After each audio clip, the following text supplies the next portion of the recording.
The closer we got to the Oscars this year, the more I started thinking about the entirety of the movie award season of 2025 through the lens of this rather melodramatic metaphor.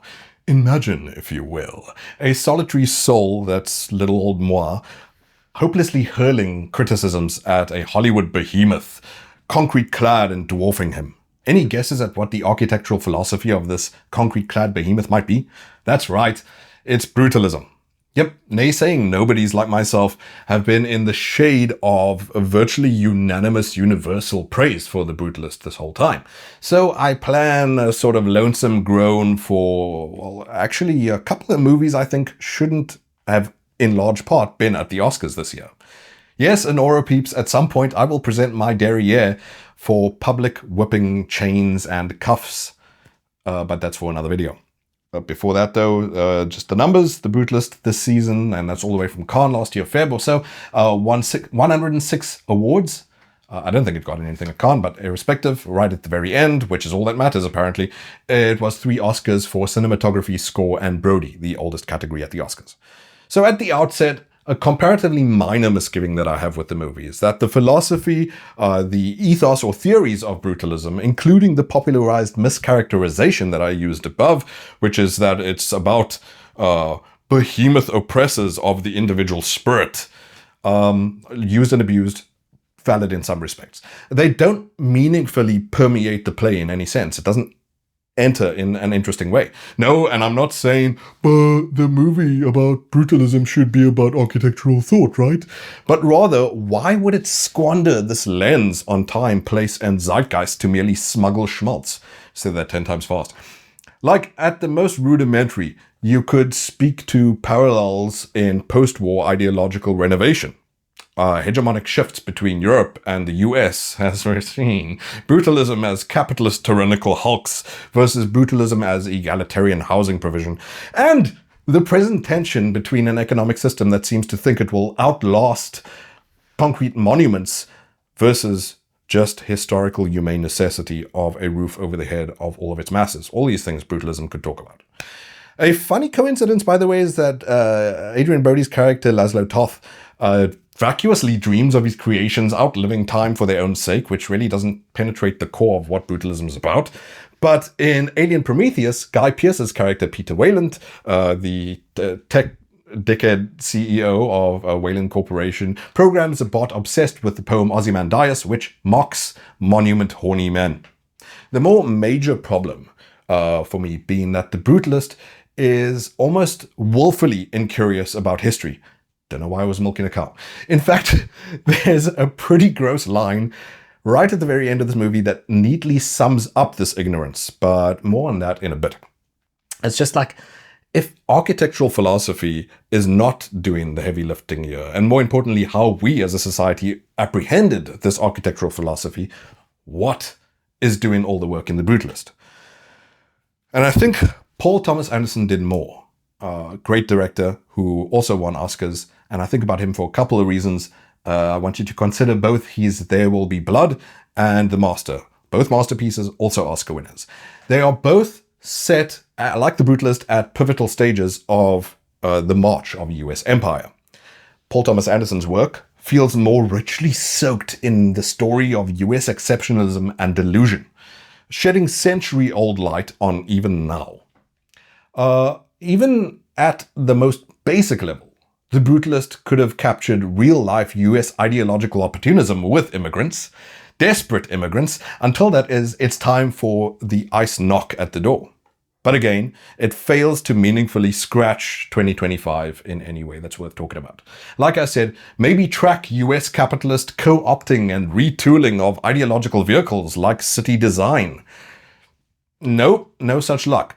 The other way PTA towers over Corbet, that's Paul Thomas Anderson and Brady Corbet of The Brutalist. Plainview, Sunday, Quell, Dodd. All of PTA's characters can also function as just hella fascinating allegories of the contradictions of capitalism.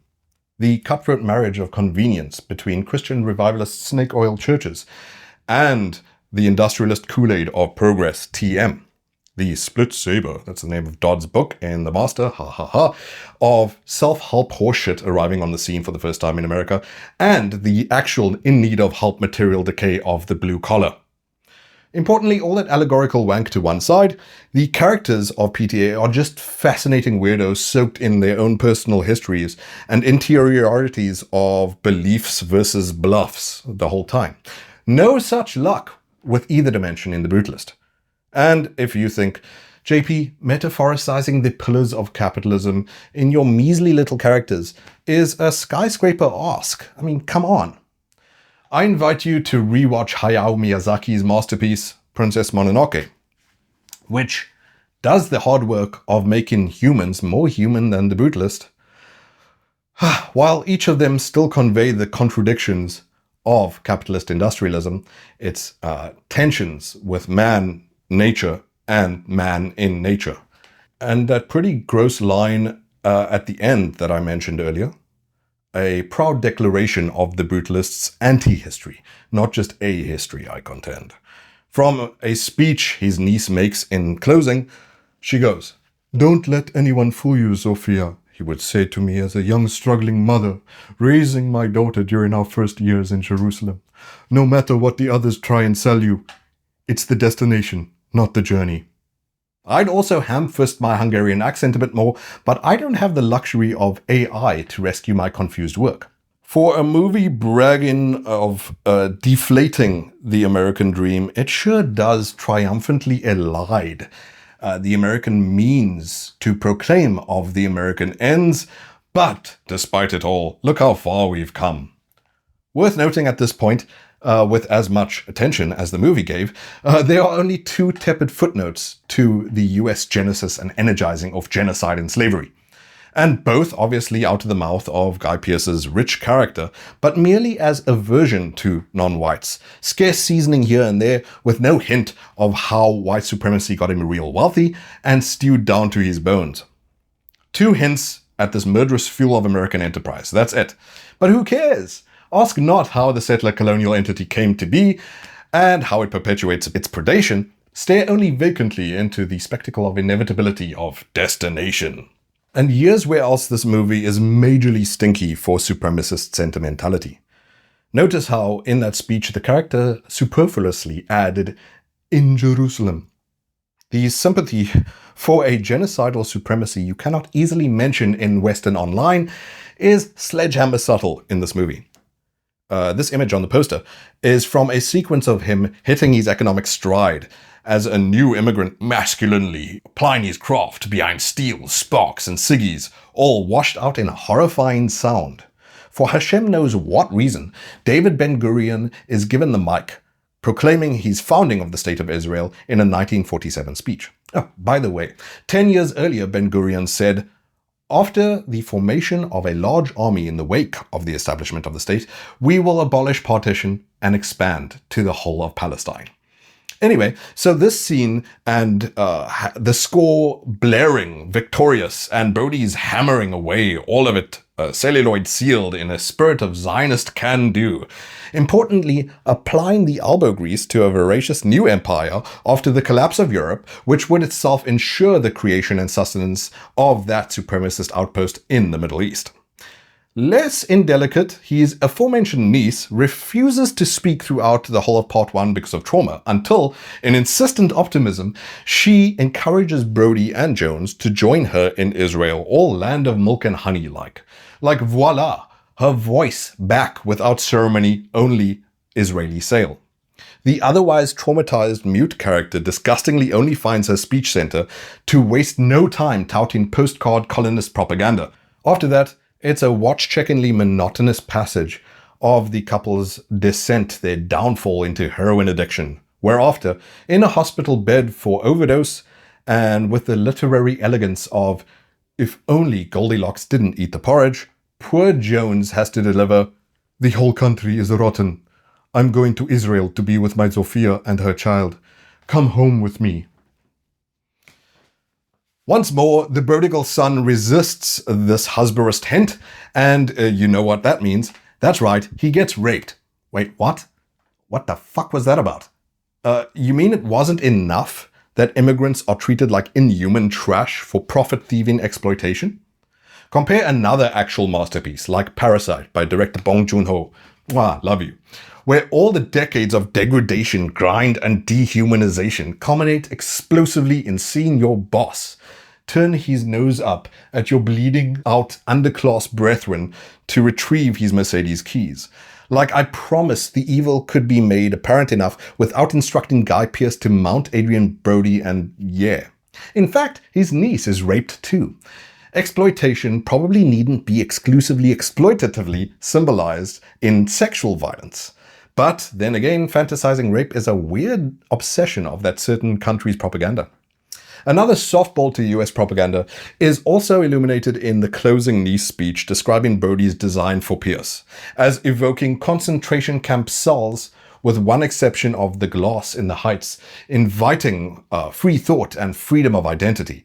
It's always useful thinking of the richest nation in the world as a death camp in which you can think and express yourself as you wish, as long as you don't imagine yourself out of a death camp.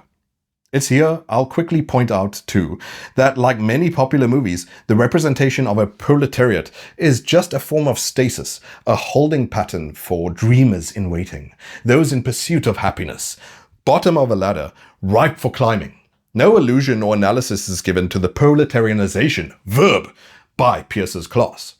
The conclusion is a rich person is bad, and not economic system that begets rich people by predation of the unpropertied is bad.